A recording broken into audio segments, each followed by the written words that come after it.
जिस शख्स ने आपको नामजद किया वो कौन था? दोस्त था? कौन था वो? फ्रॉडिया। वो ज़बानी जिक्र कर रहा है, उसमें ये नहीं कह रहा कि मैंने ये चेक दिया, इनके अकाउंट में पैसे डाले, इन्होंने चेक कैश करवाया और मेरे इन्होंने पैसे देने। एप्लीकेशन 31 को जाती है और FIR भी 31 को हो जाती है। पता कि हमारा निज़ाम इतना जदीद और फास्ट हो गया है। और मैं जाऊँगा ना कल उसी थाने में कोई एप्लीकेशन देने, तो मैं देखता हूँ ना मेरे FIR देते किसी के ऊपर 406 की। भट्ट साहब, मैं यही तो ढूंढ रहा हूँ बंदा कि वो कौन सी ऐसी ताकतवर शख्सियत है जी, ये कौन सा ऐसा ताकतवर बंदा है कि जो जाता है और झूठ बोलता है और पर्चे लोगों पे करा रहा है। ये हर मुलाजिम से काम लेता है, फिर पर्चा करवाता है, फिर काम लेता है, फिर पर्चा करवाता है। अच्छा भाई साहब, आप में से कितने पैसे लेने हैं? 26 करोड़ 67 लाख। जो 26 करोड़ 67 लाख रुपया है वो वाइन साहब ने उधार दिया था। वाइन साहब के साथ इनकी सारी ट्रांजैक्शंस मौजूद हैं, हर चीज़ का एक सबूत है और वो उस पे इसके खिलाफ FIR के लिए वाइन साहब की तरफ से भी दरख्वास्त चली है। विस्टा हॉस्पिटैलिटी इन जो है उसमें ख्वाजा साहब डायरेक्टर थे। ख्वाजा साहब की FIR में किसी एग्रीमेंट का, किसी बैंक स्टेटमेंट का, किसी एक प्राइवेट पर्सन का भी जिक्र नहीं है कि उसने ख्वाजा साहब को 10,000 रुपया दिया था और वो ख्वाजा साहब ने कंपनी अकाउंट में जमा नहीं कराया। प्राइवेट लिमिटेड कंपनी थी, उससे 1 रुपया भी विड्रॉ होगा थ्रू बैंक जाएगा। प्राइवेट लिमिटेड कंपनी थी, उसके अंदर भी जो डिपॉजिट आना है वो थ्रू बैंक आना है। जी अस्सलाम वालेकुम नाज़रीन, मैं हूं आपका मेज़बान इर्तज़ा भट्ट। नाज़रीन, मेरी बाएं तरफ पाकिस्तान की ताकतवर तरीन शख्सियात हैं, लेकिन ये मानते नहीं हैं क्योंकि इनका जो रिकॉर्ड है वो क्लीन है बिल्कुल। लेकिन अभी भी अगर आप गूगल पे सर्च करेंगे पाकिस्तान के टॉप 10 जो पावरफुल पर्सनैलिटीज़ हैं उनमें वाइन साहब का नाम आता है। और आज कैसी बात है कि वाइन साहब के ऊपर एक FIR कर दी गई है और जिसमें इनके मुताबिक इनका कोई भी कसूर नहीं है। हिसाब लेंगे वो शख्स कितना ताकतवर होगा कि जिसने एक ऐसी शख्सियत पर FIR करवा दिया है कि जो हमेशा से क्लीन चिट रही है। ये FIR कैसे हुई है, इसका मतन क्या है, और 26,000 फैमिलीज जो इन्फेक्टेड हुई हैं इस पूरे केस के अंदर, उनका वाइन साहब से क्या ताल्लुक था? क्योंकि हमने वाइन साहब का एक इंटरव्यू देखा है, उसमें कहते हुए नज़र आ रहा है कि मैं तो उन फैमिलीज़ को सपोर्ट करने के लिए आगे आता था। हालांकि उस ओमेगा का जो प्रोजेक्ट था उसमें मेरा ना कोई नाम था ना कोई लेना देना था, फिर भी इन्फेक्टेड फैमिली मेरे पास आती थी तो मैं उनकी अपनी मदद आपके तक उनके मामले सॉर्ट आउट करवाता था। 200 से ज़्यादा फैमिलीज़ जो थी जो इनके पास आई हैं जिनका मसला इन्होंने हल करवाया है। फिर एक ऐसा मसीहा जिसने 200 फैमिलीज़ की आवाज़ उठाई हो, किस तरह जनाब एक FIR में उसका नाम नामजद हो गया और उस शख्स ने 15 करोड़ रुपए का इल्ज़ाम लगाया है कि जनाब 15 करोड़ का बिजनेस हुआ, उसकी ट्रांजैक्शन सामने नहीं आई, वाइन साहब हेड थे उसके। असल कहानी क्या है, आगाज़ करते हैं वाइन साहब से और साथ इनके वकील भी मौजूद हैं, इनसे भी कानून के मुताबिक पूछेंगे कि किस तरह वाइन साहब को इस FIR में नामजद किया गया और इनकी जानिब से अब क्या पटिशन दायर की जाएगी। अस्सलाम वालेकुम सर। जी वालेकुम जी। वाइन साहब, सोचा नहीं था कभी कि आप पे अभी FIR होगी ग्रुप मोड में, आपके साथ इंटरव्यू करूँगा इस केस के ऊपर। सर हुआ क्या? जिस शख्स ने आपको नामजद किया वो कौन था? दोस्त था? कौन था वो? फ्रॉडिया। वो तो अब हुआ ना, पहले क्या था? पहले भी फ्रॉडिया था वो। तो फ्रॉडिया पे सर आपने एतबार किया? लाजमी बात है, फ्रॉडिया पे एतबार करके बंदा फंसता कि ऐसे आम आदमी से फंस जाता है। जब फ्रॉड करता है तो पता चलता है ना ये फ्रॉडिया है। सर आपने जब आंख खोली थी, आप इर्द गिर्द बिजनेस देख रहे थे, आस्तीन का सांप किसे कहते हैं आप? कि जो आपके साथ होता है रसल। तो किस तरह उसने आपको मैं कहूँगा कि आपको अपनी बातों में लेके आया? भट्ट साहब, मैं आपको एक बात बताऊं कि FIR पढ़ी है आपने और FIR 31 जुलाई को होती है और 31 जुलाई को FIR हो जाती है। एप्लीकेशन 31 को जाती है और FIR भी 31 को हो जाती है।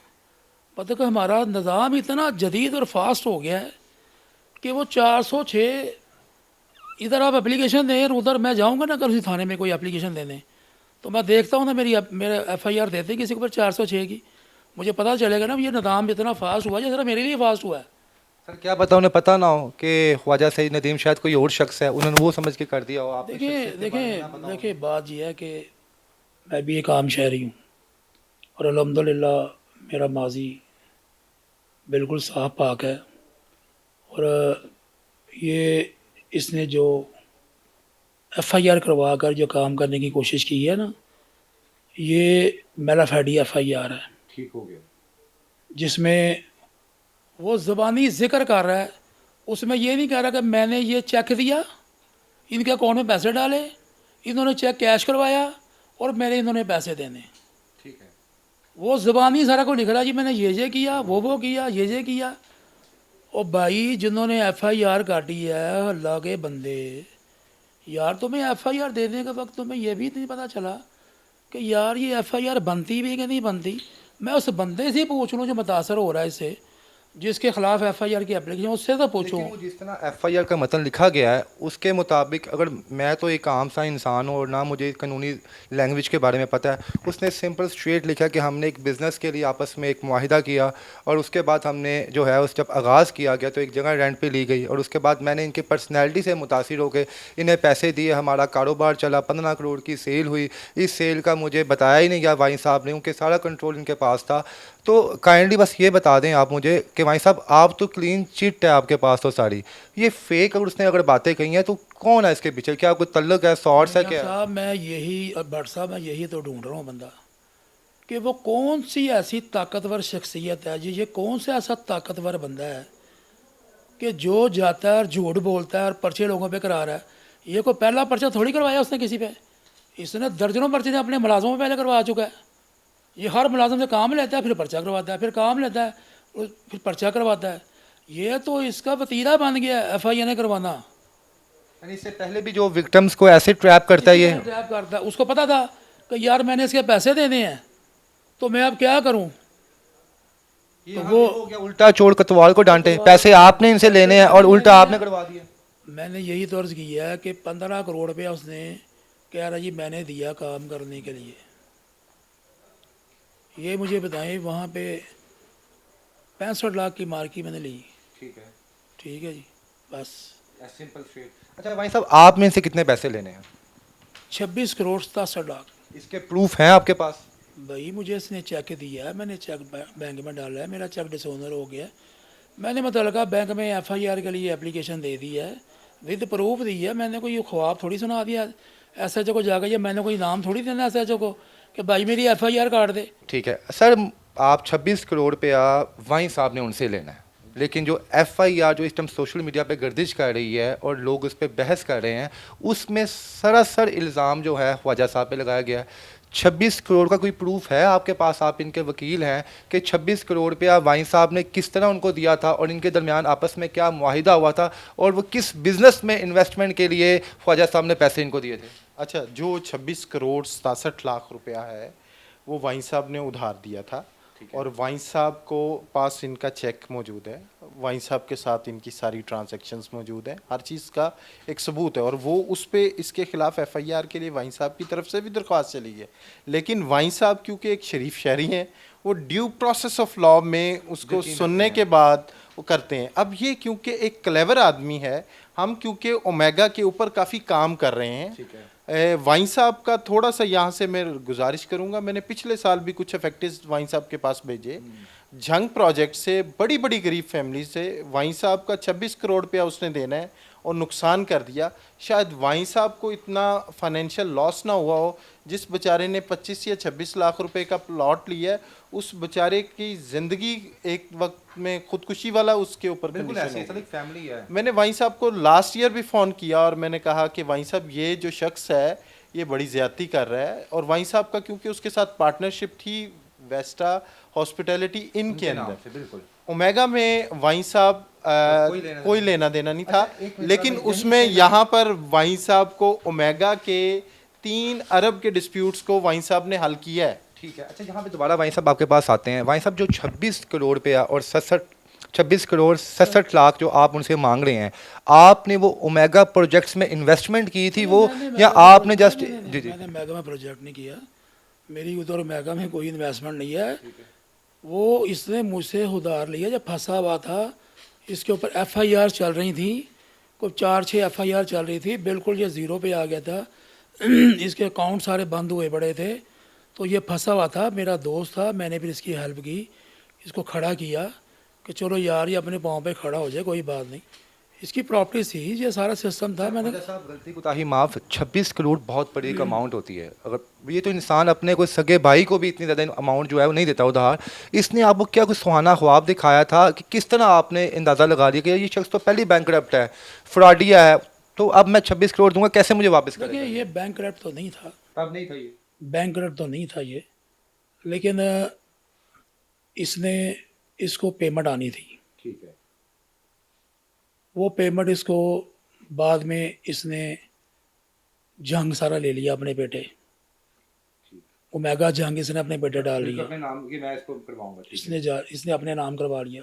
2 प्रोजेक्ट इसने लाहौर और फैसलाबाद दूसरे बंदों को दे दिए। इसके खलफन आपको नहीं पता इस पूरे प्रोजेक्ट्स के बारे में कि क्या कर रहा है ये ओमेगा के अंदर, क्या नहीं कर रहा? सर मुझे पता ही नहीं है कुछ भी।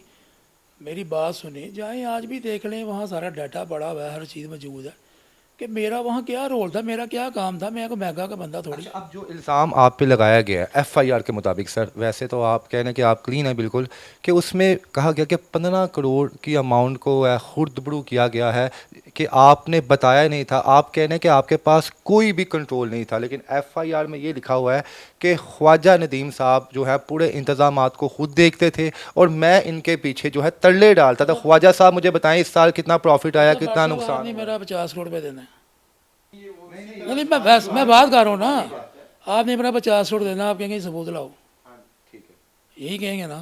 लेकिन डॉक्यूमेंट्स के मुताबिक, जी डॉक्यूमेंट्स के मुताबिक लीगल उसमें ख्वाजा साहब की क्या पोस्ट थी, किस पोस्ट पर? मैं आपको बताता हूँ।